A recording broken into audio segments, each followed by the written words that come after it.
Hello students, last lecture में हमने देखा था कॉमन नॉमेनक्लेचर उन कंपाउंड्स का हमने शुरू किया था जिनके अंदर कार्बन एटम होता है, ठीक है, यानी अल्डिहाइड, कार्बोक्सिलिक एसिड एक्सेट्रा। तो हम लोग ने जितने भी फंक्शनल ग्रुप्स लिखे थे यहाँ पे लिस्ट में से, उसमें से मैंने कीटोन नहीं करवाया था, इसलिए क्योंकि कीटोन का नॉमेनक्लेचर इस मेथड से नहीं दिया जाता है और वो हम लोग ने ऑलरेडी पहले कवर किया है, ठीक है। अब लास्ट लेक्चर में हमने अल्डिहाइड कवर किया था और कार्बोक्सिलिक एसिड किया था। तो आज के लेक्चर में मैं सभी बाकी के फंक्शनल ग्रुप्स कवर करूंगा और इस टॉपिक को यानी common nomenclature of organic compounds, ठीक है, या फिर हाइड्रोकार्बन सभी के लिए मैं कहूं तो उनको हम कंप्लीट कर रहे होंगे, ठीक है। तो देखिए आगे बढ़ते हैं और मैं थर्ड नंबर पे किसका एग्जांपल ले रहा हूं। देखिए थर्ड नंबर पे हम पढ़ेंगे असाइल हैलाइड्स की, ठीक है। असाइल हैलाइड्स को हम लोग एसिड हैलाइड्स ऐसा भी कहते हैं, ठीक है। और इनका जो रिप्रेजेंटेशन होता है वो कैसा होता है कि R C double bonded to O और फिर यहाँ पर होता है X यानी hydrogen, it can be chlorine, bromine, fluorine और आयोडीन व्हाटएवर, ठीक है। अब यहाँ पर ऑब्वियसली देखा था हम लोग ने कि इसके अंदर कार्बन एटम इंक्लूड होता है, तो इनका नाम हमें कैसा लिखना चाहिए, head combined with tail, correct है कि नहीं, बीच में कोई स्पेस छोड़ना होता नहीं है। और जो हेड होता है वो क्या होता है, ठीक है, हेड होता है नंबर ऑफ कार्बन एटम, जो कि हमने देखा था कि एक कार्बन होता है तो हम फॉर्म कहते हैं, दो कार्बन होता है तो एसिड कहते हैं, तीन कार्बन होते हैं तो प्रोपियन कहते हैं, चार कार्बन होता है तो ब्यूटर कहते हैं, पांच कार्बन होता है तो वेलर कहते हैं और छह कार्बन होता है तो केपर कहते हैं। उम्मीद करता हूँ कि ये बातें आपको याद होंगी, ठीक है। और यहाँ पर जो टेल होता है ऑब्वियसली वो तो क्या होता है, सफिक्स होता है। और हर फंक्शनल ग्रुप का अपना सफिक्स था जो मैंने लास्ट लेक्चर में ऑलरेडी आपको बताया था। उम्मीद है कि आपने बुक में लिखा होगा और इस वक्त आप उसको रिवाइज कर रहे होंगे। तो चलिए बताइए इस कंपाउंड के लिए उसका सफिक्स मैंने क्या कहा था। मैंने कहा था इसका सफिक्स होता है OYL, ऑयल हैलाइड, ठीक है, या तो फिर हम YL हैलाइड ऐसा कहते हैं, YL हैलाइड, ठीक है। अब मेरी बात बहुत ध्यान से सुनिएगा, मैं आपसे कहता हूं कि मैंने जो ये पहला सफिक्स यहाँ पर लिखा हुआ है oil halide, OYL halide, oil halide, तो ध्यान रखिए जो ऑयल हैलाइड है ये यूज होता है IUPAC में। कहाँ यूज होता है ये, IUPAC में, पर मैंने लास्ट लेक्चर में आपको ऐसे ही बता दिया था, ठीक है। तो ध्यान रखिए इसका अपने को कुछ काम नहीं है, ये IUPAC में होता है, मैंने लास्ट लेक्चर में बता दिया था, यूं ही इसका कुछ काम नहीं है, तो इसको मैं वाइप कर देता हूँ, ठीक है। अभी क्या है याद रखना है अपने को, आयल हैलाइड ये वाला, ये कॉमन नेम में यूज होता है, ठीक है। अब देखिए ये असाइल हैलाइड का जो केस है वो थोड़ा कॉम्प्लिकेटेड है, क्योंकि देखिए इनके अंदर हम जो भी कंपाउंड्स लेने वाले हैं, ठीक है, उन सभी का कॉमन नेम है कि नहीं है ऐसा हम कंफर्म नहीं कर पा रहे, ठीक है। मैंने सिर्फ 3-4 कंपाउंड ऐसे देखे हैं जिनका नाम लिखा हुआ है इस फॉर्मेट के अंदर। बाकी जितने भी कंपाउंड्स हो रहे हैं अपने पास में एक्स्ट्रा ज्यादा कार्बन वाले, उन सभी का जनरली IUPAC नेम ही होता है, ना ही उनका कॉमन नेम किसी बुक में मेंशन किया गया है, ना ही वो कहीं पे मिल रहा है मुझे कोई भी बुक में, ठीक है। तो उम्मीद करता हूँ कि इसके अंदर जो 3-4 फेमस एग्जांपल्स है वही हम देखेंगे, ठीक है। और आगे के एग्जांपल्स की हमको चिंता करने की जरूरत नहीं है, क्योंकि हम उसका IUPAC नेम लिख सकते हैं, जो कि मैं आपको आगे आने वाले लेक्चर्स में सिखाने वाला हूँ। तो देखिए इसके अंदर जो पहला एग्जांपल मैं बता रहा हूँ आपको, ठीक है, वो क्या है कि अगर मैं एक ही कार्बन वाला कंपाउंड लेता हूँ, यानी R की जगह हाइड्रोजन लिख देता हूँ, तो C डबल बॉन्ड होगा और यहाँ पर समझ लीजिए कोई भी हाइड्रोजन मैंने ले लिया है, तो अभी के लिए X लेता हूँ, ठीक है, या फिर चलिए ना कोई भी हाइड्रोजन एग्जांपल के लिए मैं यहाँ पर क्लोरीन ले लेता हूँ, ठीक है। तो यहाँ पर देखिए carbon C double bond O ये इन्वॉल्व है, तो ये सिर्फ अल्काइल हैलाइड नहीं है, ठीक है, ये एसिड हैलाइड्स, एसिड जैसा है ना C डबल बॉन्ड O, इसलिए हम लोग इसे एसिड हैलाइड कहते हैं। तो चलिए इसका नाम क्या होगा, देखिए आप देख सकते हैं हेड टेल के अंदर एक ही कार्बन दिख रहा है, तो मुझे क्या लिखना चाहिए, फॉर्म, ठीक है। और इसका सफिक्स क्या है, वाइल हैलाइड, तो फॉर्म आइल, हैलाइड में कौन है, क्लोरीन है, तो मुझे क्लोराइड लिखना चाहिए, तो इसका नाम हो जाएगा फॉर्माइल क्लोराइड। इसी तरह से चलिए अगर मैंने यूं इस तरह लिखा होता HC डबल बॉन्ड और यहाँ पर ब्रोमीन लिखा होता, तो आप इसका नाम क्या कह रहे होते, सिर्फ क्लोराइड की जगह आप ब्रोमाइड लिख रहे होते, अगर आयोडीन होता तो आप आयोडाइड लिख रहे होते, बाकी सारी चीजें सेम ही है, ठीक है। दूसरा जो मैं आपको बताना चाहता हूँ एग्जांपल देखिए, वो कुछ इस तरह से कि मैंने दो कार्बन लिए हुए CH3 C double bond O और यहाँ पर मैंने इस वक्त लिया हुआ है क्लोरीन, तो इस कंपाउंड का मुझे नाम लिखना है। तो ऑब्वियसली देखिए हेड टेल के अंदर कार्बन आइटम कितने हैं, 2, अगर 2 कार्बन आइटम है तो मेरा वर्ड क्या हो जाएगा, एसिड, ACET, ठीक है, एसिड, ठीक है। अभी आगे क्या लिखना चाहिए, सफिक्स मतलब वाइल हैलाइड, तो एसिड आइल और क्लोरीन है तो क्या लिखना चाहिए, क्लोराइड। इसी वजह से अगर मैं यहाँ पर ब्रोमीन लिख रहा होता तो आप लिखते हैं एसिटाइल ब्रोमाइड, अगर मैं आयोडीन लिख रहा होता तो आप लिखते हैं एसिटाइल आयोडाइड, और अगर फ्लोरीन लिख रहा होता तो आप लिखते हैं एसिटाइल फ्लोराइड, इस तरह से, ठीक है। फोर्थ एग्जांपल में जो ले रहा हूं वो देखिए कुछ इस तरह से कि 3 कार्बन दिए हुए, ठीक है, C डबल बॉन्ड O और यहाँ पर समझो मैंने ब्रोमीन लिया होगा, तो चलिए इसका नाम लिखिए। 3 कार्बन में हम क्या लिखते हैं, प्रोपियन, प्रोपियन, फिर क्या लिखेंगे YL, तो ये हो जाएगा प्रोपियोनिल और ये हो जाएगा ब्रोमाइड, तो इसका नाम क्या हो जाएगा बेटा, प्रोपियोनिल ब्रोमाइड हो जाएगा, ठीक है। अब इसके बाद के जितने भी एग्जांपल्स आने वाले 4 कार्बन 5 कार्बन 6 कार्बन, ये होता है, एग्जिस्ट करता है कंपाउंड, लेकिन इनका कॉमन नेम मैंने कहीं देखा नहीं है, मैंने किसी बुक में देखा नहीं है कि इसका कॉमन नेम दिया हुआ है। ठीक है, तो ये जो है कंपाउंड्स, इनका हम कॉमन नेम नहीं लिखते, जनरली IUPAC नेम ही लिखते हैं, और IUPAC नेम भी बड़ा सिंपल होता है इन कंपाउंड्स का, जो मैं आगे वाले लेक्चर में सिखाऊंगा आपको। जैसे कि अगर मैं एग्जांपल लेता हूँ 4 कार्बन में, तो CH3 CH2 CH2 C double bond O और Cl, इस तरह से मैंने कुछ लिया हुआ। ठीक है, तो आपका मतलब क्या होना चाहिए कि सर ये 4 कार्बन, तो आप लिखो ब्यूटर।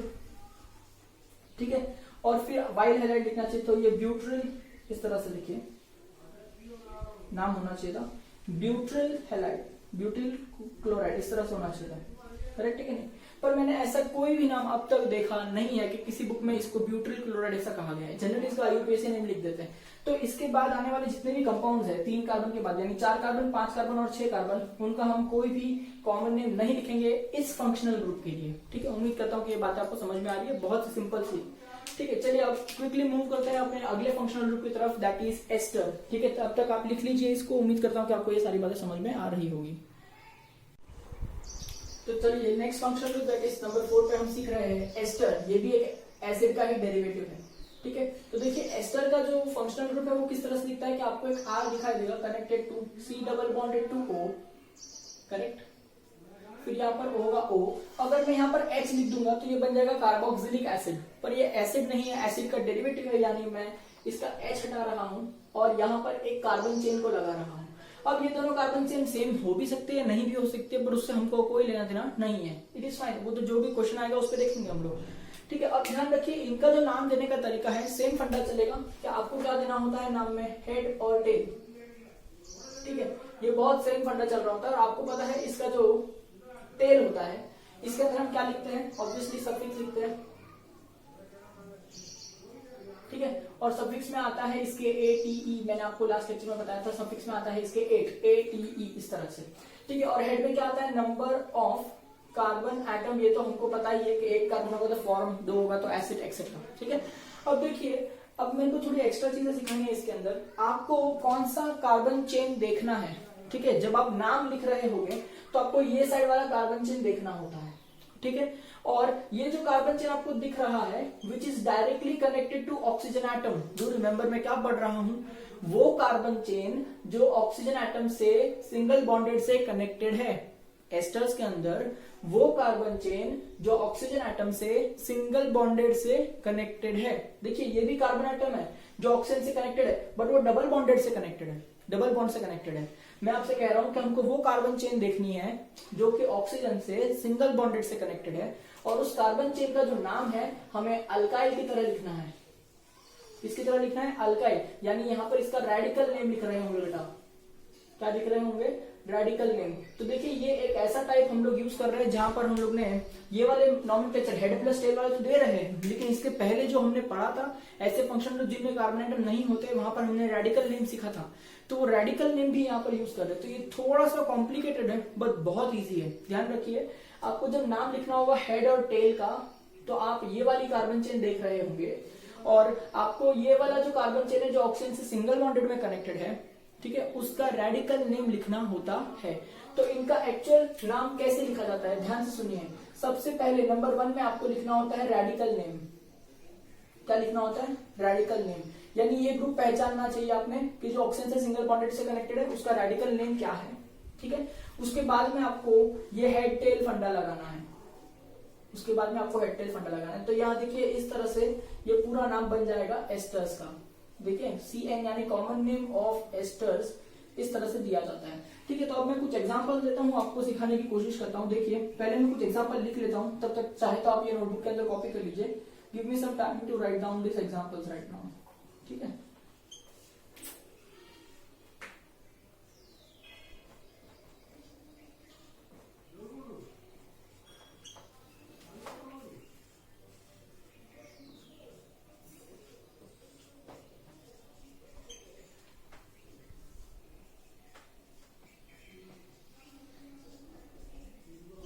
चलिए ये जो 4 एग्जांपल्स हैं वो भी हम शुरू करते हैं।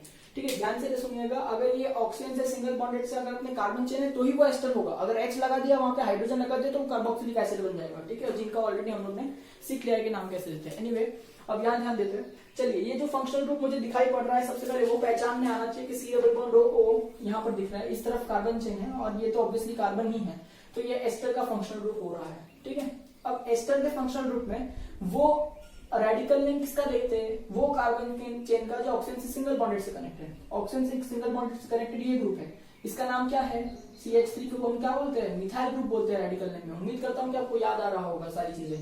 ठीक है, अब चलिए इसका नाम लिखते हैं। तो सबसे पहले लिखना होता है रेडिकल नेम, तो रेडिकल नेम में मिथाइल, इसलिए मैं इसके नीचे लिख देता हूँ सबसे पहले मिथाइल।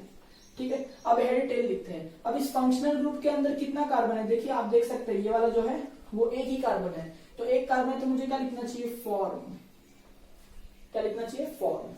ठीक है, तो हेड तो कंप्लीट हो गया। अब टेल यानी सफिक्स, सफिक्स कौन है उसका, 8, तो अब फॉर्म के पीछे 8 लिख दो, ATE, तो ये हो जाएगा फॉर्मेट। तो देखिए ये कंपाउंड का नाम होता है मिथाइल फॉर्मेट, ये जो कंपाउंड है उसका नाम क्या हो रहा है, मिथाइल फॉर्मेट। उम्मीद करता हूँ कि आपको समझ में आया होगा। अब दूसरे कंपाउंड की तरफ देख सकते हैं, तो सबसे पहले आप देखिए इसमें रेडिकल ग्रुप कौन सा है, वो ग्रुप जो ऑक्सीजन से सिंगल बॉन्डेड से कनेक्टेड है। और C2H5 ग्रुप क्या होता है, देखिए यहाँ देख सकते हैं आप, C2H5 यानी CH2 CH3 ग्रुप ही होता है ना, इथाइल ग्रुप होता है। तो चलिए इसका नाम जो है इथाइल, मैंने क्या किया है, CH2 CH3 ग्रुप को कंबाइन करके लिखा है, इसलिए C2H5 आपको दिख रहा है। ठीक है, उम्मीद करता हूँ समझ में आता है, इथाइल ग्रुप है। ठीक है, और यहाँ देखिए ये जो चेन है इसमें कितने कार्बन है, सिर्फ एक ही कार्बन है, करेक्ट है। तो उम्मीद करता हूँ हेडवर्ड आपको समझ में आ गया होगा क्या होगा। तो चलिए इसका नाम बताइए क्या हो जाएगा। सबसे पहले रेडिकल नेम लिखना चाहिए, यानी ये वाला ग्रुप क्या है, इथाइल, तो मुझे लिखना चाहिए पहले इथाइल। ठीक है, अब जो मेन नाम है हेड और टेल, हेड में क्या आना चाहिए, एक कार्बन वाला ग्रुप दिख रहा है ना यहाँ पर, तो बोलिए क्या होगा, इसका नाम होगा फॉर्म।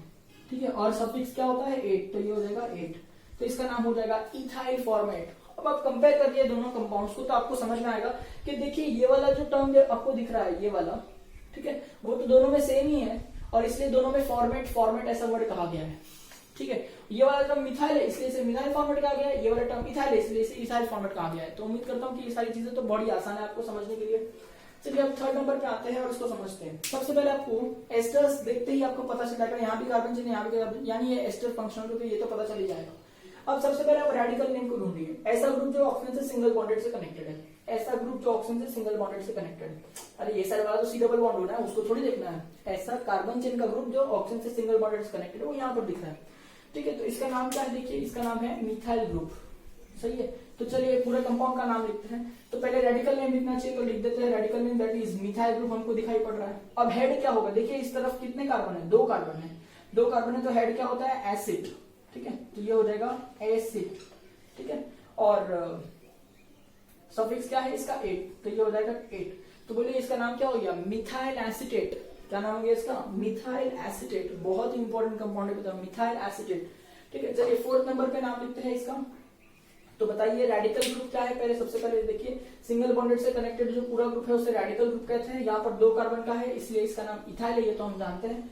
इस वाले ग्रुप में देखिए 2 कार्बन है, तो इसका हेड वर्ड क्या हो जाएगा, एसिड। तो चलिए नाम लिखते हैं कि पहले रेडिकल नेम आएगा, दैट इज इथाइल, है ना, और फिर हेड आएगा यानी एसिड, और फिर सफिक्स आएगा यानी 8। तो देखिए इसका नाम क्या हो जाएगा, इथाइल एसिटेट। तो फिर से आप यहाँ पर कंबाइन करिए, देखिए ये जो ग्रुप आपको दिख रहा है वो तो सेम ही है दोनों में, यानी एसिटेट वर्ड सेम हो रहा है। यहाँ पर मिथाइल इसलिए मिथाइल एसिटेट कहा गया, यहाँ पर इथाइल इसलिए इथाइल एसिटेट कहा गया है।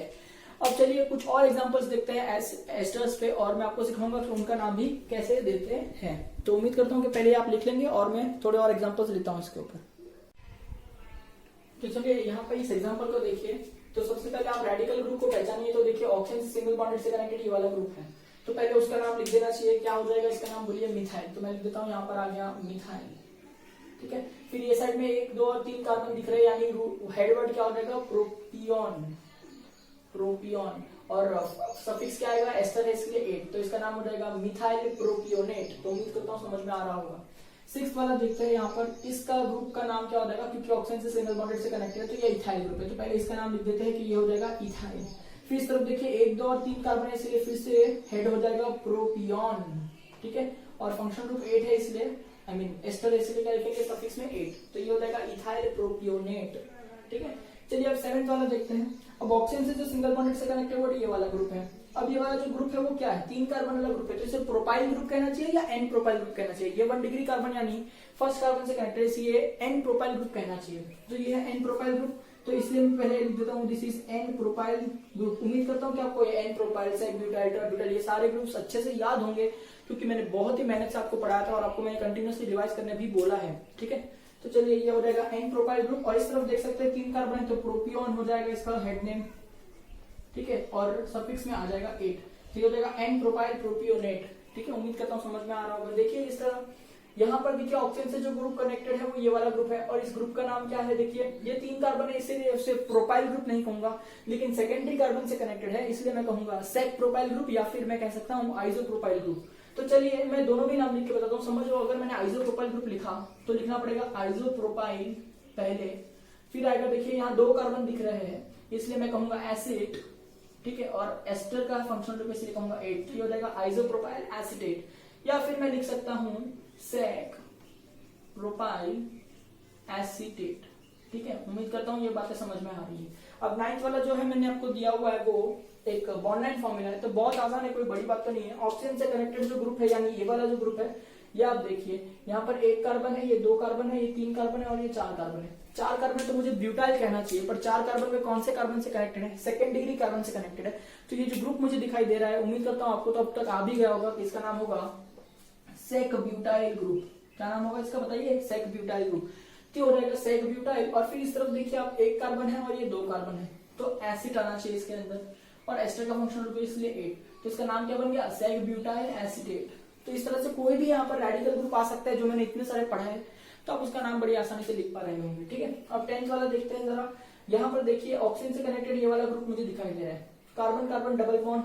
ठीक है, और उनके बीच में यहाँ से कनेक्टेड है ग्रुप, तो इसका जो नाम है एक्चुअली ये इस तरह का कुछ ग्रुप दिख रहा है आपको।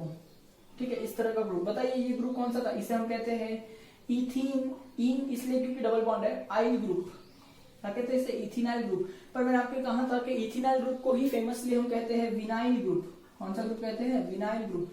तो आप इथिनाइल भी लिख सकते हैं, विनाइल भी लिख सकते हैं। विनाइल ज्यादा फेमस है इसलिए मैं वो लिख रहा हूँ कि देखिए मैं लिख दूंगा विनाइल। फिर इस तरफ आ जाता हूँ, 2 कार्बन है इसलिए वर्ड हो जाएगा एसिड, और 8 हो जाएगा फंक्शनल ग्रुप की वजह से, तो ये हो जाएगा विनाइल एसीटेट। इस तरह से मैं और भी बहुत सारे एग्जांपल्स लेके दे सकता हूं। अब मैं क्या करूंगा, यहाँ पर थोड़े से नाम लिखूंगा कंपाउंड के, आपको उनका स्ट्रक्चर ड्रॉ करना है कंडेंस फॉर्मूला में भी और बॉन्ड लाइन फॉर्मूला में भी। तो चलिए देखते हैं अब कुछ कंपाउंड्स के नाम, एस्टर्स में ऑब्वियसली। चलिए यहाँ पर देखिए पहला नाम आपको दिख रहा है अलाइल वैलेरेट। तो हमको पता है कि जो अलाइल वर्ड यानी जो पहले लिखा हुआ है ये तो रेडिकल नेम है, तो ये रेडिकल ग्रुप है, इसको बाद में बनाते हैं वैलेरेट बनाते हैं। वैलेरेट यानी कितना कार्बन होता है, 5 कार्बन। तो पहले 5 कार्बन ड्रॉ करने चाहिए कि देखिए ये हो जाएगा 1 2 3 4 और ये 5, ये वैलेट के 5 कार्बन हो गए। अब 8 यानी एस्टर का फंक्शनल ग्रुप है, तो इसके एंड वाले कार्बन पर एस्टर का ग्रुप बनना चाहिए, यानी ये वाला कार्बन है इस पे होगा डबल बॉन्ड O और सिंगल बॉन्ड O, और इस तरफ जो ग्रुप लगेगा ऑक्सीजन से सिंगल बॉन्डेड में वो होगा ये वाला रेडिकल ग्रुप। तो अलाइल ग्रुप क्या होता है, याद कीजिए, वो होता है CH2 CH double bond CH2, इस तरह का ग्रुप। तो उम्मीद करता हूँ कि आपको ये याद आएगा, बहुत ही सिंपल सी चीज है। ठीक है, अब इसको कंप्लीट करते हैं, हो जाएगा CH2 CH2 CH2 CH3। चलिए इसका बॉन्ड लाइन बना लेते हैं। तो देखिए 1 2 3 4 और ये 5 कार्बन हो गए। ठीक है, अब ये 5 वाला जो कार्बन है इस पर डबल बॉन्ड है, तो मैं नीचे की तरफ बता रहा हूँ, डजंट मैटर। यहाँ पर एक ऑक्सीजन बता रहा हूँ, और यहाँ पर देखिए 3 कार्बन है, 1 2 3, तो ये देखिए 1 2 और ये 3, और इस तरफ है डबल बॉन्ड। तो ये देखिए इस तरह से उसका स्ट्रक्चर बन गया, ये हो जाएगा अलाइल वैलेरेट। चलिए नेक्स्ट स्ट्रक्चर है मिथाइल ब्यूट्रेट। अब मिथाइल जो रेडिकल नेम है उसको बाद में देखेंगे, पहले ब्यूट्रेट बनाते हैं। ब्यूट यानी 4 कार्बन, तो देखिए 1 2 3 और ये 4 कार्बन बना लिए। 8 यानी एस्टर, यानी ये वाले कार्बन पर ही C डबल बॉन्ड O। ठीक है, अब यहाँ पर आएगा आपका रेडिकल नेम यानी मिथाइल, यानी यहाँ पर क्या आएगा CH3। तो कंप्लीट करेंगे तो ये CH2 और ये हो जाएगा CH3। अब बॉन्ड लाइन में बहुत इसी है, 1 2 3 और ये 4 कार्बन, इस पर डबल बॉन्ड O है, नीचे सिंगल बॉन्ड O है, और उससे एक मिथाइल ग्रुप कनेक्टेड है इस तरह से। ठीक है, चलिए थर्ड इज इथाइल कैपेट। तो इथाइल जो रेडिकल ग्रुप है इसको बाद में लिखेंगे, कैपेरोएट लिखते हैं। कैपेरोएट यानी 6 कार्बन। तो देखिए इसका डायरेक्ट बॉन्ड लाइन ही बनाता हूं मैं, 1 2 3 4 5 और ये 6 कार्बन हो गए। ठीक है, अब ये 6 कार्बन में यहाँ पर डबल बॉन्ड O आएगा, इधर सिंगल बॉन्ड O आएगा, और इस तरफ क्या आएगा, इथाइल ग्रुप। तो देखिए इथाइल यानी 2 कार्बन, यानी एक ग्रुप और ये दूसरा यानी इथाइल ग्रुप हो गया। तो उम्मीद करता हूँ कि ये भी आपको समझ में आया होगा। मुझे इसका इस तरह का स्ट्रक्चर बनाने की जरूरत नहीं है, आपको अगर मन है तो बना लीजिए, वरना फाइन, समझ में आ जाए कि इथाइल कैपेरोएट है। Next is टर्ड butyl format. तो टर्ड ब्यूटाइल रेडिकल नेम उसको बाद में लिखेंगे। फॉर्मेट यानी क्या, एक कार्बन वाला। तो देखिए सी डबल बॉन्ड ओ यहाँ पर एक कार्बन हो गया, इस तरफ यहाँ पर हाइड्रोजन आएगा क्योंकि कार्बन के 4 बॉन्ड होते हैं, ठीक है। और यहाँ पर देखिए ऑक्सीजन है, इससे कनेक्टेड टर्ड ब्यूटाइल ग्रुप है। याद कीजिए टर्ड ब्यूटाइल ग्रुप क्या था, ब्यूटाइल यानी 4 कार्बन होना चाहिए बट टर्शरी कार्बन कनेक्टेड होना चाहिए। तो सबसे पहले ऐसा कार्बन कनेक्ट करो जो टर्शरी है यानी 3 कार्बन से कनेक्टेड है, और ऐसा करने में ही टोटल कार्बन 4 हो गए। तो ऑटोमेटिकली ये ग्रुप मेरा टर्ड ब्यूटाइल बन गया कि टर्शरी कार्बन कनेक्टेड है, उसलिए मैंने 1 कार्बन लिखा और 3 कार्बन कनेक्ट किए, और ऐसा करने पे टोटल कार्बन 4 हो गए, इसलिए ये टर्ड ब्यूटाइल ग्रुप बन गया। तो चलिए कंप्लीट करते हैं। CH3 है और ये CH3 है। अब इसका बॉन्ड लाइन भी बहुत इजी है, ठीक है। अब देखिए बॉन्ड लाइन अगर मैं बनाता हूं तो एक ही कार्बन है, तो इस तरह से देखिए C डबल बॉन्ड O, ठीक है। और इस तरफ देखिए टर्ड ब्यूटाइल ग्रुप, तो मैं कुछ इस तरह से बनाता हूँ कि ये एक कार्बन है बीच वाला, फिर ये मिथाइल, ये मिथाइल और ये मिथाइल। अगर आप यहाँ देखेंगे इस फॉर्मूला को तो ये मैंने गलत ड्रॉ किया है। कैसे, यहाँ पर देखिए ये तो कार्बन हम देख ही रहे बट लोग इसे भी कार्बन मानेंगे, तो देखिए टोटल कार्बन 2 हो जाएंगे पर आपके पास तो एक ही है, इस तरफ हाइड्रोजन है। तो अगर आप इसको छोड़ देंगे अकेला तो लोग इसको कार्बन समझेंगे, इसलिए आपको छोड़ना नहीं है, यहाँ पर आपको लिखना है कि हाइड्रोजन है, ठीक है। तो अब जाके ये फॉर्मूला करेक्ट होगा। बहुत लोग यही गलती करते हैं, वो लोग यहीं पे छोड़ देते हैं, बट लोग अगर आप छोड़ दोगे तो उसमें कार्बन गिना जाएगा, तो बेटर है कि आप वहां पर हाइड्रोजन लिख के आओ, ठीक है। नेक्स्ट देखिए बहुत इजी है, प्रोपिनाइल एसीटेट। प्रोपिनाइल को छोड़ देते हैं, ये रेडिकल नेम है, पहले एसीटेट लिखते हैं। एसिड यानी 2 कार्बन, तो देखिए 2 कार्बन, 8 यानी C डबल बॉन्ड O, सही है, तो यहाँ CH3 आ रहा होगा। अब इस तरफ प्रोपिनाइल ग्रुप है, तो प्रोप यानी 3 कार्बन यानी 1, 2 और 3। इनाइल ग्रुप यानी ऐसा कार्बन कनेक्टेड जो डबल बॉन्ड में है, सही है ना। तो यहाँ आ जाएगा CH3, आ जाएगा CH और ये भी आ जाएगा CH। इजी एकदम फॉर्मूला। चलिए बॉन्ड लाइन बनाते हैं, 1, 2, इस पर डबल बॉन्ड है, यहाँ पर सिंगल बॉन्ड है, फिर देखिए 1, 2, 3 का ग्रुप है और यहाँ पर इसमें डबल बॉन्ड है। बहुत सिंपल सी चीज है ये सब, ठीक है।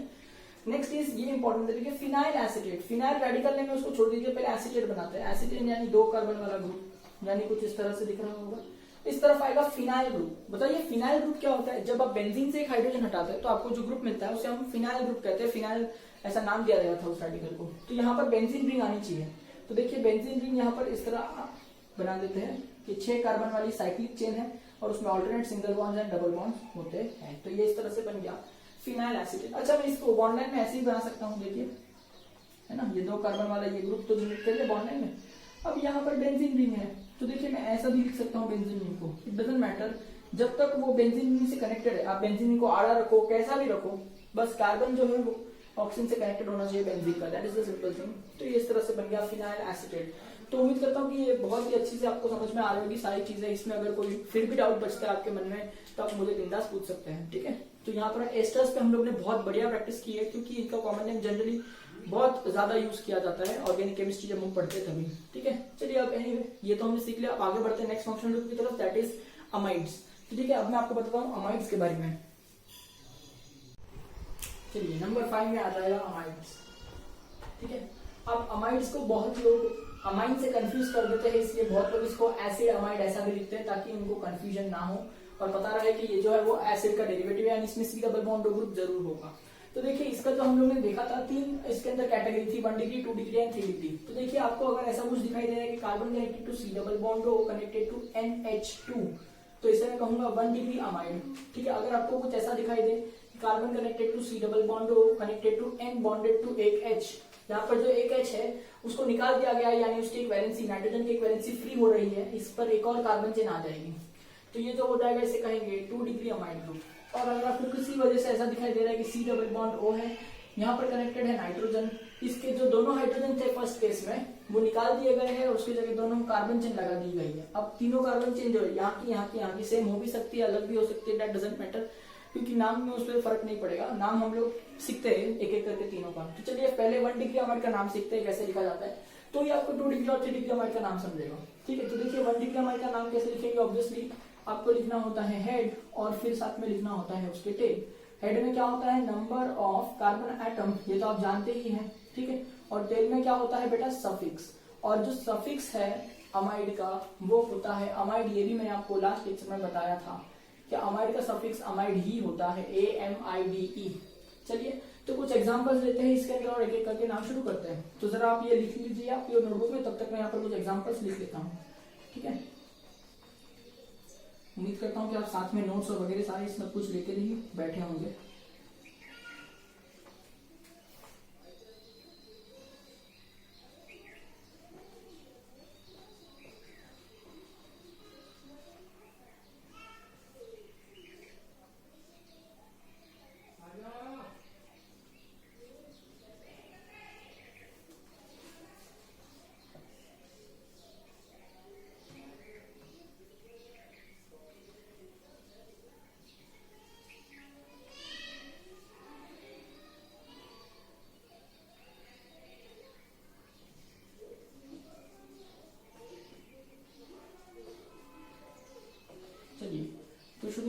का नाम लिखना। ठीक है, 6 एग्जांपल्स मैंने लिए हुए हैं। यहाँ पर देखिए आप देख सकते हैं यहाँ कितने कार्बन है, टोटल एक ही कार्बन है, तो इसका हेड नेम क्या हो जाएगा, बोलो फॉर्म। ठीक है, और इसका रूट वर्ड क्या हो जाएगा, यानी रूट वर्ड बोल रहा हूँ सॉरी, सफिक्स क्या हो जाएगा, अमाइड, क्योंकि फंक्शनल ग्रुप अमाइड है। और आप देख सकते हैं NH2 दिखाई दे रहा है इसलिए 1 डिग्री है। जब तक आपको NH2 ग्रुप दिखता है वो 1 डिग्री होता है, चाहे वो अमाइन हो या अमाइड हो। अमाइन में भी NH2 1 डिग्री होता है। अमाइड और अमाइन में क्या फर्क होता है, अमाइड में ये C double bond group connected होता है NH2 से, और अगर मैं C डबल बॉन्ड ग्रुप को छुपा दूं तो वो फंक्शनल ग्रुप अमाइन बन जाएगा। ठीक है, C डबल बॉन्ड को लिख दूं जो NH2 से कनेक्टेड होने वाला है तो वो एसिड का जैसा दिखता है, इसलिए एसिड अमाइड ऐसा कहते हैं। उम्मीद करता हूँ कि दोनों में डाउट्स क्लियर होंगे। ठीक है, या फिर आप पेज घुमा करके देखिए, आपके नोट्स में आपने नोट्स बनाए हैं तो आप पेज घुमा करके देखिए, आपको दोनों में डिफरेंस समझ में आ जाएगा क्या है। तो ये देखिए फॉर्म हो जाएगा, और अमाइड है इसलिए मैं कहूंगा अमाइड, तो इसका नाम हो जाएगा फॉर्म अमाइड। क्या हो जाएगा इसका नाम, फॉर्म अमाइड। यहाँ पर देखिए 2 कार्बन है तो क्या लिखना चाहिए, एसिड, और अमाइड फंक्शनल ग्रुप इसलिए अमाइड, तो ये हो जाएगा एसिड अमाइड। बहुत सिंपल है ये। 3 कार्बन है तो क्या बनता है बताइए, प्रोपियन। ठीक है, और अमाइड फंक्शनल ग्रुप दिख रहा है तो क्या लिखेंगे, अमाइड, तो ये हो जाएगा प्रोपियन अमाइड। ठीक है, 4 कार्बन में देखिए क्या हो जाएगा, ब्यूटर। ठीक है, क्या हो जाएगा, ब्यूटर अमाइड। बहुत सिंपल सी चीज है ना। 5 कार्बन यहाँ दिख रहा है आपको, 1 2 3 4 और 5, तो ये 5 कार्बन है इसलिए वेलर। ठीक है, और अमाइड फंक्शनल ग्रुप इसलिए अमाइड, तो ये हो जाएगा वेलर अमाइड। करेक्ट। और यहाँ पर देखिए CH3, फिर CH2 4 बार है, यानी 4 कार्बन, 5 कार्बन और 6 कार्बन। 6 कार्बन तो क्या हो जाएगा, केपर, तो ये हो जाएगा केपर अमाइड। ठीक है, तो उम्मीद करता हूँ कि ये अमाइड जो है वो बहुत ही अच्छे से आपको समझ में आया है, और ऑब्वियसली ये क्या है, 1 डिग्री अमाइड है। अब देखिए मैं क्या करने वाला हूँ, मैं अब 2 डिग्री अमाइड्स के बारे में आपको सिखाने वाला हूँ। तो 2 डिग्री अमाइड्स में मैंने आपसे क्या कहा था कि यहाँ पर जो NH2 है उसका एक H हट जाएगा, उसकी जो वैलेंसी खाली होगी उस पर कोई कार्बन चेन आ रही होगी। तो वही फंडा में थोड़ा आप यहाँ पर यूज करके नाम जो है वो बताऊंगा कि कैसे लिखा जाता है, तो इसी में आपको सारी चीजें समझ में आ जाएगी, इसलिए मैं थोड़े से चेंजेस इसी में कर रहा हूँ। उम्मीद है कि ये चेंजेस करने के पहले आपने नोटबुक में अच्छे से उसको कॉपी किया होगा, नहीं किया तो रिवर्स कीजिए वीडियो को, कॉपी कर लीजिए अपने नोटबुक में। ठीक है, चलिए अब देखिए मैंने क्या किया है, सबका एक H हटा दिया है, और सपोज यहाँ पर मैं अब अगली चेन लगा रहा हूँ। सपोज यहाँ मैंने मिथाइल ग्रुप लगा दिया, या मैंने मिथाइल ग्रुप लगा दिया फिर से। ठीक है, चलिए यहाँ पर मैंने इथाइल ग्रुप लगा दिया C2H5।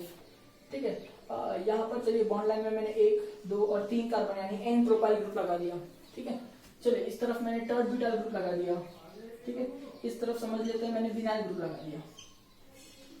ठीक है, तो चलिए ये सारे इस तरह से मैंने ग्रुप्स बदल दिए। तो 2 डिग्री अमाइड्स का जो नाम है वो कैसे लिखा जाएगा, तो आप देखिए यहाँ पर वो कार्बन चेन जो नाइट्रोजन से कनेक्टेड है। ठीक है, ये देखिए एस्टर्स के जैसा ही फंडा होने वाला है। यहाँ पर आपको वो कार्बन चेन देखना है जो नाइट्रोजन से कनेक्टेड है। देखिए इस नाइट्रोजन, ये 1 डिग्री अमाइड में नाइट्रोजन से कोई कार्बन चेन कनेक्टेड नहीं होती है, सिर्फ ये साइड वाली यानी फंक्शनल ग्रुप कनेक्टेड होता है, C डबल बॉन्ड ग्रुप। इस 2 डिग्री के अंदर देखिए इस तरफ तो फंक्शनल ग्रुप है, बट इस तरफ देखिए नाइट्रोजन से कार्बन चेन कनेक्टेड है, तो इसका हमको लिखना होता है रेडिकल नेम। क्या लिखना होता है बेटा, रेडिकल नेम। तो कैसे लिखते हैं बताइए, पहले रेडिकल नेम लिखा जाता है, ठीक है, फिर हेड लिखा जाता है, और फिर टेल लिखा जाता है। तो उम्मीद करता हूँ कि ये बातें समझ में आपको आ रही है। तो सेम यहाँ पर देखिए ये 2 ग्रुप है, तो इसके ऑब्वियसली इसका भी रेडिकल नेम होगा, इसका भी रेडिकल नेम होगा, तो आपको रेडिकल नेम लिखना होगा पहले। ठीक है, ये कौन सा अमाइड है, 3 डिग्री अमाइड है, उम्मीद करता हूँ समझ में आएगा। प्लस इसके अंदर हेड लिखना होता है, और बाद में हम क्या लिखेंगे इसके अंदर, टेल। ठीक है, अब यहाँ पर तो रेडिकल नेम सेम है, तो डाइमिथाइल ट्राइमिथाइल ऐसे करके लिखें। मैं सिखाऊंगा धीरे धीरे, ये भी सिखाऊंगा, पहले हम इस पे फोकस करते हैं क्योंकि फिलहाल इसके एग्जांपल्स मैंने बोर्ड पे दिए हुए हैं। तो चलिए शुरू करते हैं। यहाँ पर देखिए आप देख सकते हैं कि ये C डबल बॉन्ड और NH फंक्शनल ग्रुप है। नाइट्रोजन से कनेक्टेड जो कार्बन चेन है वो रेडिकल नेम में आती है। तो चलिए पहले रेडिकल नेम लिखना चाहिए, दैट इज मिथाइल, तो इसका नाम हो जाएगा मिथाइल। ठीक है, अब इसका ओरिजिनल नाम लिखते हैं। हेड क्या हो जाएगा, देखिए इसमें एक ही कार्बन आपको दिख रहा है फंक्शनल ग्रुप में, तो फॉर्म कहना चाहिए, और अमाइड का फंक्शनल ग्रुप इसलिए अमाइड कहना चाहिए, तो इसका नाम हो जाएगा मिथाइल फॉर्म अमाइड। इजी है। चलिए इसके अंदर देखिए यहाँ पर आपको दिख रहा है कि यहाँ पर फंक्शनल ग्रुप है, करेक्ट है। नाइट्रोजन से कनेक्टेड जो ग्रुप है वो रेडिकल ग्रुप होता है, उसका नाम पहले लिख देते हैं। यहाँ पर मिथाइल ग्रुप है तो पहले मिथाइल लिख देते हैं। ठीक है, अब ओरिजिनल कार्बन कितने हैं, देखिए ये वाला एक कार्बन है, ये वाला एक कार्बन है, तो ये जो हेड नेम हो जाएगा वो क्या हो जाएगा, एसिड, 2 कार्बन है इसलिए, और अमाइड का फंक्शनल ग्रुप इसलिए क्या हो जाएगा, अमाइड, तो इसका नाम हो जाएगा मिथाइल एसिड अमाइड। उम्मीद करता हूँ कि समझ में आ रहा है। ठीक है, अब थर्ड वाले के अंदर हम देखते हैं जरा, तो देख सकते हैं ये फंक्शनल ग्रुप है, ये वाला जो रेडिकल नेम है इथाइल ग्रुप। तो चलिए पहले इथाइल का नाम लिख देते हैं। अब यहाँ देखिए 1 2 और 3 कार्बन है, तो हो जाएगा प्रोपियन, और अमाइड का फंक्शनल ग्रुप इसलिए हो जाएगा अमाइड, तो इसका नाम हो जाएगा इथाइल प्रोपियन अमाइड। ठीक है, यहाँ पर देखिए तो फंक्शनल ग्रुप क्या दिख रहा है आपको, सबसे पहले क्या आपको दिख रहा है C double bond O NH। अब नाइट्रोजन से जो कनेक्टेड ग्रुप है उसको देखिए, ये 3 कार्बन का ग्रुप है और ये 1D कार्बन से कनेक्टेड है, तो ये ग्रुप है N प्रोपाइल ग्रुप। तो रेडिकल नेम पहले लिख देते, ये हो जाएगा N प्रोपाइल ग्रुप। ठीक है, अब यहाँ देखिए 1 2 3 और ये इसका चौथा कार्बन, सही है। तो 4 कार्बन से क्या हो जाएगा ब्यूटर, और अमाइड का फंक्शनल ग्रुप इसलिए हो जाएगा अमाइड, तो इसका नाम हो जाएगा N प्रोपाइल ब्यूटरमाइड। ठीक है, नेक्स्ट 5th वाले में देखते हैं। तो आप देख सकते हैं रेडिकल ग्रुप यहाँ पर है जो कि टर्ड ब्यूटाइल ग्रुप दिख रहा है। ठीक है, और इस तरफ जो है वो 5 कार्बन का अमाइड ग्रुप है। तो चलिए पहले लिखना चाहिए radical name that is टर्ड butyl, और फिर लिखना चाहिए 5 कार्बन वाले यानी वेलर, और अमाइड है इसलिए लिखना चाहिए अमाइड, तो ये हो जाएगा टर्ड ब्यूटाइल वेलर अमाइड। ठीक है, अब यहाँ पर देखिए आप देख सकते हैं कि रेडिकल नेम में कौन है, विनाइल ग्रुप है, तो चलिए वो लिख देते हैं विनाइल। आप इथिनाइल भी लिख सकते हैं विनाइल के जगह, बट विनाइल ज्यादा फेमस है इसलिए मैं विनाइल लिख रहा हूँ, विनाइल। और 6 कार्बन तो केपर अमाइड। तो उम्मीद करता हूँ कि आपको समझ में आएगा कि 2 डिग्री अमाइड्स का नाम कैसे लिखा जाता है। ठीक है, अब हम 3 डिग्री अमाइड्स के बारे में देखेंगे। बहुत सारी ये सारी चीजें सिंपल है, आपको ऐसा लग रहा है कि सर बहुत पढ़ा रहे हैं क्योंकि सिलेबस ही उतना ज्यादा है। ठीक है, बट ये है बहुत सिंपल चीज है। ठीक है, चलिए शुरू करते हैं 3 डिग्री अमाइड्स के बारे में। पहले मुझे बोर्ड रख करके उसके एग्जांपल्स लिखने होंगे, तो कोई बात नहीं, तब तक आप ये सब रिवाइज कर लीजिए फिर से, जब तक मैं एग्जांपल्स लिखता हूँ। तो देखिए 3 डिग्री अमाइड का फंक्शन ग्रुप कुछ इस तरह से दिखता है कि RC डबल बॉन्ड हो N, और N के ऊपर 2 कार्बन चेन और होगी। तो चलिए शुरू करते हैं कि दोनों जो कार्बन चेन है नाइट्रोजन से कनेक्टेड, उसे हम रेडिकल नेम में कंसीडर करते हैं, उनका नाम पहले लिखते हैं। तो फर्स्ट एग्जांपल की ओर देखिए, आप देख सकते हैं C double bond functional group है, ये वाला ग्रुप और ये वाला ग्रुप नाइट्रोजन से डायरेक्टली कनेक्टेड है, तो इनका रेडिकल नेम होता है। तो यहाँ पर देखिए मिथाइल ग्रुप 2 बार है, तो क्या लिखना चाहिए, डाई मिथाइल लिखना चाहिए। तो चलिए पहले लिख देंगे हम डाई मिथाइल। ठीक है, अब देखिए फंक्शनल ग्रुप के अंदर एक ही कार्बन दिख रहा है आपको, तो इसका हेड नेम हो जाएगा फॉर्म, और अमाइड का फंक्शनल ग्रुप इसलिए हो जाएगा अमाइड। तो देखिए इसका नाम होता है डाइमिथाइल फॉर्ममाइड। क्या होता है इसका नाम, डाइमिथाइल फॉर्ममाइड। और आगे के स्टैंडर्ड्स में आप पढ़ेंगे, आगे के स्टैंडर्ड मतलब आगे के चैप्टर्स में 12th स्टैंडर्ड में आप पढ़ेंगे कि ये जो है इसे DMF कहा जाता है, डाइमिथाइल फॉर्ममाइड दैट इज DMF। ये बहुत ही अच्छा ऑर्गेनिक सॉल्वेंट है और बहुत सारे रिएक्शंस में इसको यूज किया जाता है। ठीक है, तो DMF ये याद रखिए, it is an organic solvent, very important. अभी आया इसलिए बता दिया, वरना तो जरूरत नहीं है आपको DMF याद रखने की, it is understood dimethyl formamide only. तो दूसरे वाले देखते हैं। यहाँ पर देखिए आप सबसे पहले फंक्शनल ग्रुप पहचानिए क्या है। फंक्शनल ग्रुप देखिए आप देख सकते हैं C डबल बॉन्ड N यानी अमाइड का फंक्शनल ग्रुप है। ये ग्रुप और ये ग्रुप दोनों ग्रुप कार्बन नाइट्रोजन से डायरेक्टली कनेक्टेड है, यानी ये अल्काइल ग्रुप से रेडिकल ग्रुप में इसका नाम आना चाहिए। तो देखिए इथाइल और इथाइल 2 बार दिखाई दे रहा है, तो क्या हो जाएगा बोलिए, डाई इथाइल हो जाएगा। ठीक है, अब यहाँ पर देख सकते हैं आप कितने कार्बन है, 1 और 2, फंक्शनल ग्रुप वाले चेन के अंदर 2 कार्बन है, तो 2 कार्बन तो क्या हो जाएगा एसिड, और अमाइड का फंक्शनल ग्रुप में तो हो जाएगा अमाइड। तो देखिए इसका नाम क्या हो जाएगा, ये हो जाएगा डाइथाइल एसिटामाइड। ठीक है, चलिए अब थर्ड वाले ग्रुप की तरफ देखते हैं। सबसे पहले आप इसके अंदर फंक्शनल ग्रुप पहचानिए that is C double bond N। ये वाला ग्रुप और ये वाला ग्रुप दोनों ही रेडिकल नेम्स में आता है, लेकिन इस बार दोनों ग्रुप अलग अलग है, तो आप दोनों का नाम लिख लीजिए। ये जो ग्रुप है वो क्या है, मिथाइल ग्रुप है, और ये जो ग्रुप है वो क्या है, इथाइल ग्रुप है। अब दोनों का नाम मुझे लिखना पड़ेगा, तो अब दोनों का नाम कैसे लिखे, अल्फाबेटिक ऑर्डर में लिखिए। तो मिथाइल और इथाइल में अल्फाबेटिकली ई पहले आता है, इसलिए इथाइल पहला लिखना चाहिए। तो मैं यहाँ पर लिख दूंगा इथाइल, फिर लिख दूंगा मिथाइल, करेक्ट है, और फिर अपना हेड टेल लिखूंगा। हेड कौन है इसमें, देखिए इस चेन के अंदर 3 कार्बन दिखाई दे रहे हैं, इसलिए प्रोपियन ऐसा हेड आएगा, और टेल क्या है, अमाइड है, फंक्शनल ग्रुप इसलिए अमाइड। तो क्या हो जाएगा बोले, इथाइल मिथाइल प्रोपियन अमाइड। उम्मीद करता हूँ समझ में आ रहा होगा। सेम में यहाँ पर देखिए आप फंक्शनल ग्रुप अगर पहचानते हैं तो आपको पता चलेगा C double bond N amide का फंक्शनल ग्रुप है। यहाँ पर कार्बन चेन लगी है, यहाँ पर कार्बन चेन लगी है जो नाइट्रोजन से डायरेक्टली कनेक्टेड है। ठीक है, तो इनका नाम लिख लेते हैं, दोनों अलग है इसलिए ये हो जाएगा N प्रोपाइल ग्रुप, ये तो आप जानते ही है, और ये हो जाएगा इथाइल ग्रुप।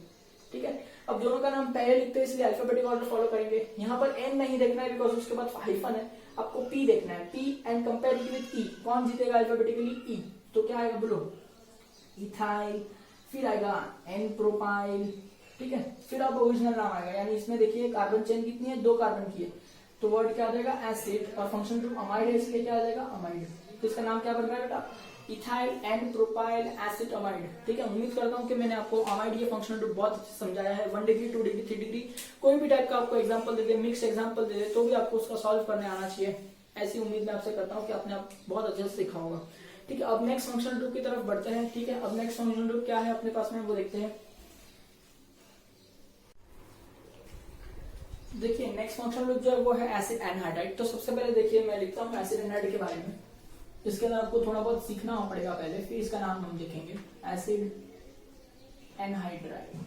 ठीक है, अगर आपको याद है इसका फंक्शनल ग्रुप तो कैसे आता है, ये आता है कुछ R C double bond O single bonded to O, फिर से आता है C डबल बॉन्ड O और फिर से ये कार्बन चेन आती है। ठीक है, अब ध्यान से देखिएगा, ये जो फंक्शनल ग्रुप है इसे हम कहते हैं एसिड एनहाइड्राइड। इसमें ये ग्रुप देखिए ये कैसा होता है, C double bond O O C double bond O, इस तरह से।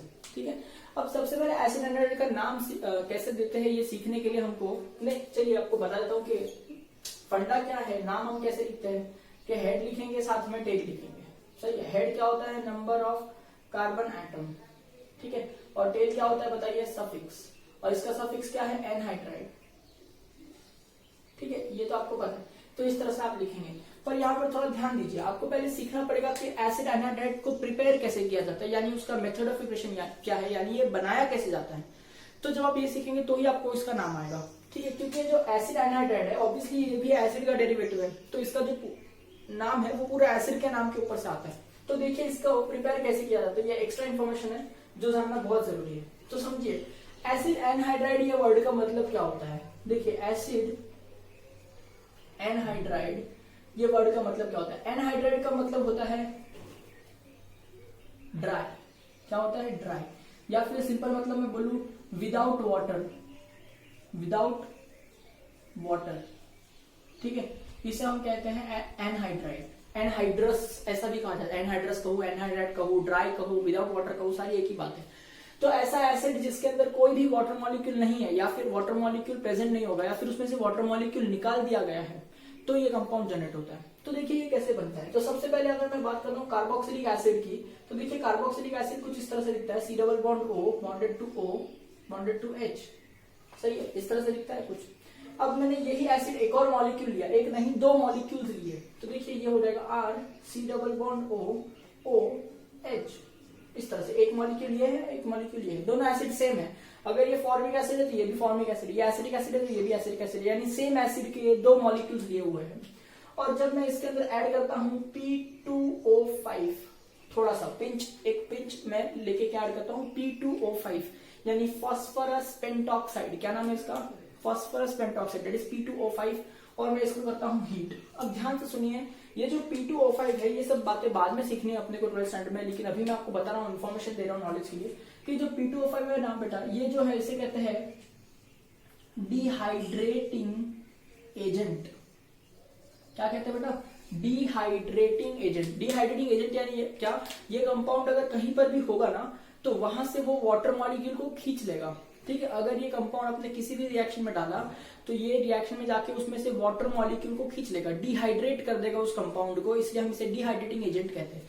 तो देखिए दो एसिड मॉलिक्यूल्स के अंदर मैंने अगर P2O5 डाल दिया तो इसमें से ये वाटर मॉलिक्यूल खींच लेगा। कैसे खींच लेगा, तो आप देख सकते हैं इस वाले एसिड का H और इस वाले एसिड का OH, ये देखिए इस तरह से वाटर HOH यानी H2O, यानी वाटर जो है वो यहाँ से निकल जाएगा।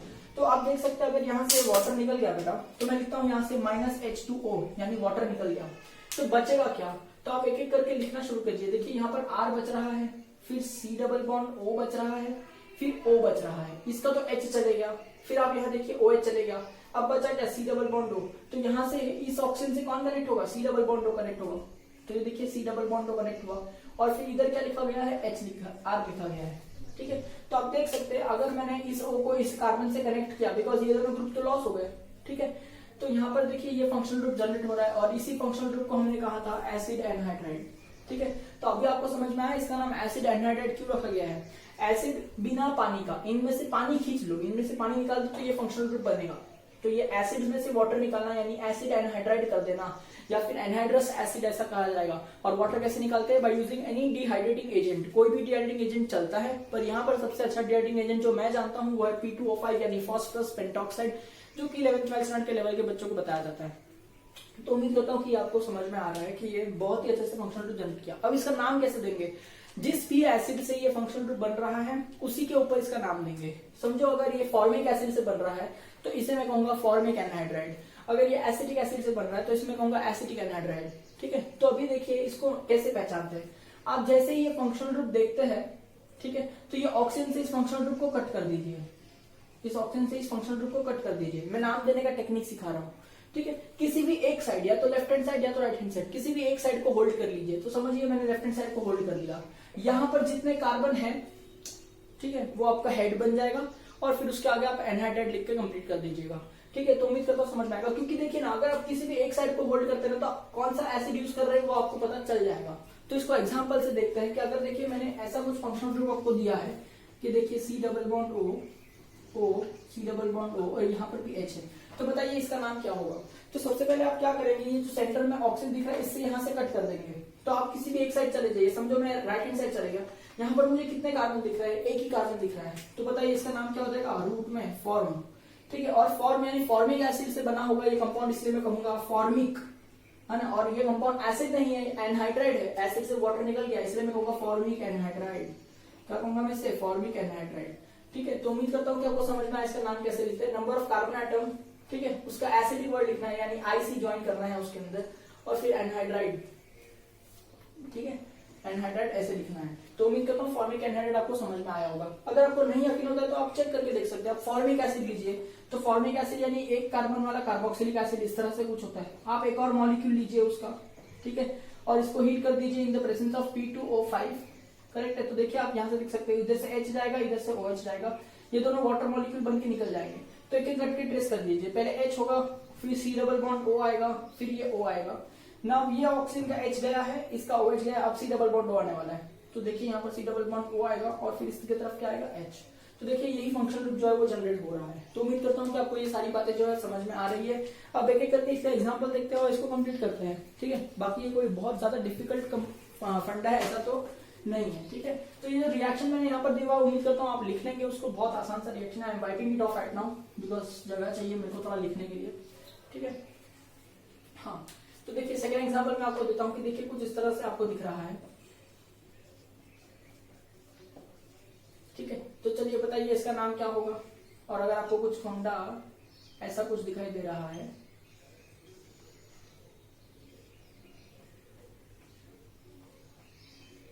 ठीक है, तो क्या होगा। तो आप देख सकते हैं ऑक्सीजन से इसको कट कर दीजिए, किसी भी एक साइड चले जाइए, समझो ये साइड, तो दो कार्बन दिख रहे हैं, दो कार्बन होगा तो एसिड, है ना, इसका मतलब एसिटिक एसिड से ये जनरेट हुआ रहेगा। तो इसको मैं लिखूंगा एसिटिक एनहाइड्राइड। क्या लिखूंगा मैं, एसिटिक एनहाइड्राइड। यहाँ पर देखिए ऑक्सीजन से कट करके कोई भी एक साइड चले जाइए, यहाँ चले गए, तो देखिए एक कार्बन, दो कार्बन, तीन कार्बन, तो यानी प्रोपियोनिक एसिड से आया होगा, इसलिए मैं कहूंगा इसे प्रोपियोनिक एनहाइड्राइड, इस तरह से कुछ। तो उम्मीद करता हूँ इस तरह से कोई भी मैंने एसिड से एनहाइड्राइड बनाया तो उसका नाम लिखना आना चाहिए आपको। ये बहुत ही सिंपल फंडा है। ठीक है, अब नेक्स्ट फंक्शनल ग्रुप की तरफ बढ़ते हैं, बाकी के दो, यानी कौन, साइनाइड एंड आइसोसाइनाइड। तो जरा याद कीजिए, साइनाइड और आइसोसाइनाइड के अंदर मैंने आपको क्या कहा था कि इनका जो नाम है हम लोग दोनों तरीके से दे सकते हैं, ये तरीके से भी और पिछले वाले तरीके से भी। तो हमने पिछले वाले तरीके में तो दोनों का देखा ही था कि नाम कैसे लिखा जाता है। अब नए वाले तरीके से देखते हैं कि कैसे लिखा जाएगा, because this functional group contains carbon.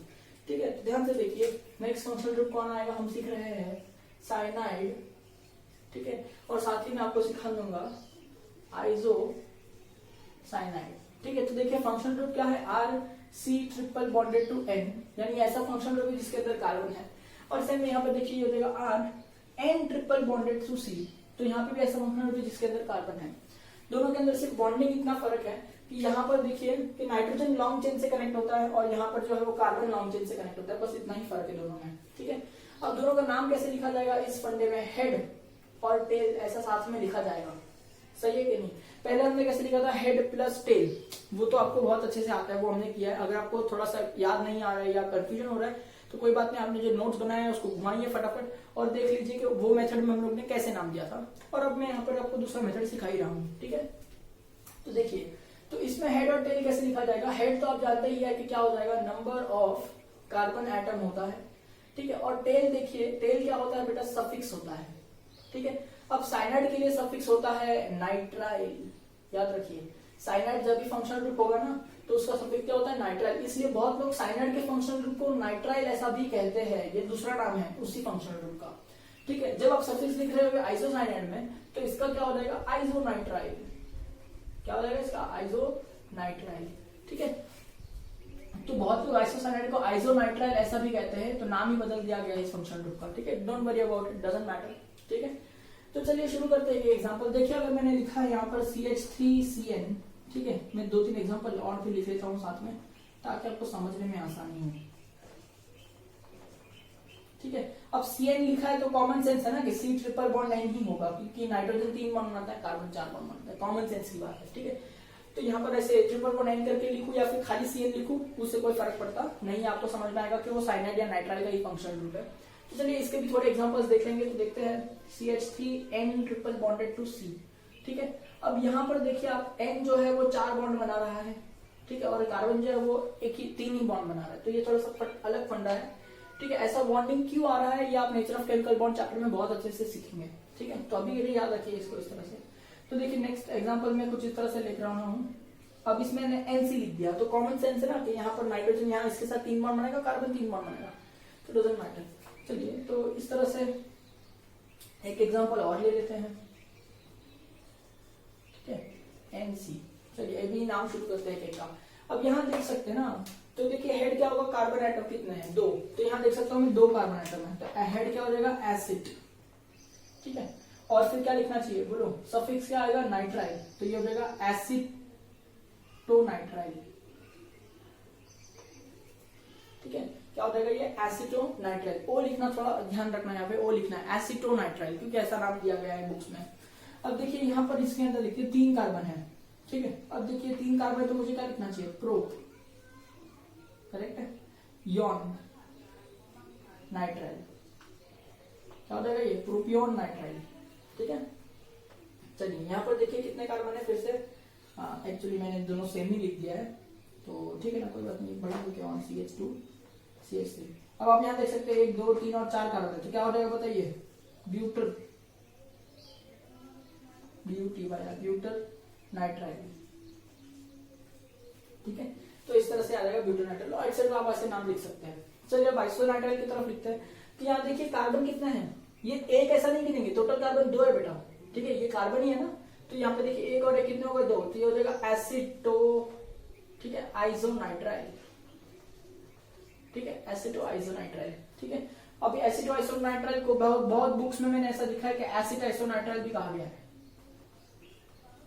ठीक है, तो कंफ्यूज नहीं होने का, आप वो भी लिख सकते हैं, नहीं लिखना है तो नहीं भी लिख सकते, डजंट मैटर।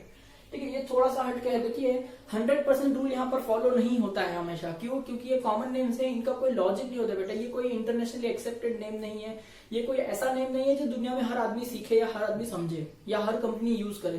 तो इनका जो नाम है उनमें थोड़ा बहुत ऊपर नीचे होता ही है, बट जो मेन फंडा है, जैसे कैसे लिखा जाता है, वर्ड्स कैसे यूज करते हैं, चूज करते हैं, ये सब तो चीजें मैंने आपको सिखाई ही है। IUPAC नेम में कभी ऐसा फंडा नहीं होता है कि थोड़ा भी अलग हो जाएगा। ठीक है, वो एकदम परफेक्ट नाम होता है और दुनिया भर में सेम नाम चलता है, तो वो फंडा मैं आपको सिखाऊंगा आने वाले लेक्चर्स में। तो यहाँ देखिए CH3 CH2 and triple bond, यहाँ कितने कार्बन हो गए, टोटल 3, तो इसका नाम क्या रहेगा बोलो, प्रोपियोन आइसोनाइट्राइल, क्योंकि आपको NC दिखाई दे रहा है। सेम यहाँ पर क्या हो जाएगा, ब्यूटर आइसोनाइट्राइल, सॉरी, यहाँ क्या हो जाएगा, ब्यूटर आइसोनाइट्राइल। तो उम्मीद करता हूँ कि आपको यहाँ पर सभी फंक्शनल ग्रुप्स समझ में आ गए हैं जिनका हम लोग ने कॉमन नेम सीखा है। तो अभी हम फिर से एक बार समराइज कर देता हूँ कि 2 टाइप के फंक्शनल ग्रुप हमने सीखे थे, एक जिनमें कार्बन एटम नहीं होते हैं और एक जिनमें कार्बन एटम होते हैं। तो एक जिनमें कार्बन एटम नहीं होते हैं उनका नाम कैसे लिखते हैं, हेड प्लस टेल। उसमें जो हेड होता है उसे हम रेडिकल नेम कहते हैं, और टेल जो होता है वो सफिक्स होता है, जो मैंने हर कंपाउंड के अंदर लिखा के दिया है। और ये वाला फंक्शनल ग्रुप्स जिनके अंदर कार्बन एटम होता है उनका नाम हम कैसे लिखते हैं, हेड टेल, उनके बीच में स्पेस नहीं होती है। हेड क्या होता है वो मैंने बताया था, 1 कार्बन के लिए फॉर्म होता है, 2 कार्बन के लिए एसिड, 3 के लिए प्रोपियोन, 4 के लिए ब्यूटर, 5 के लिए वेलर और 6 के लिए केपर।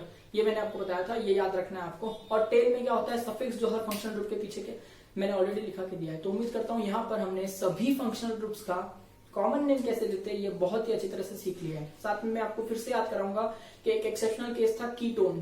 कीटोन ऐसा फंक्शनल ग्रुप है जिसके अंदर कार्बन एटम है, तो उनका जो नाम है वो इस फंडे से देना चाहिए था कि हेड टेल, पर हम लोग कौन से फंडे से दे रहे थे, हेड प्लस टेल। ये एक एक्सेप्शनल केस हमने सीखा था।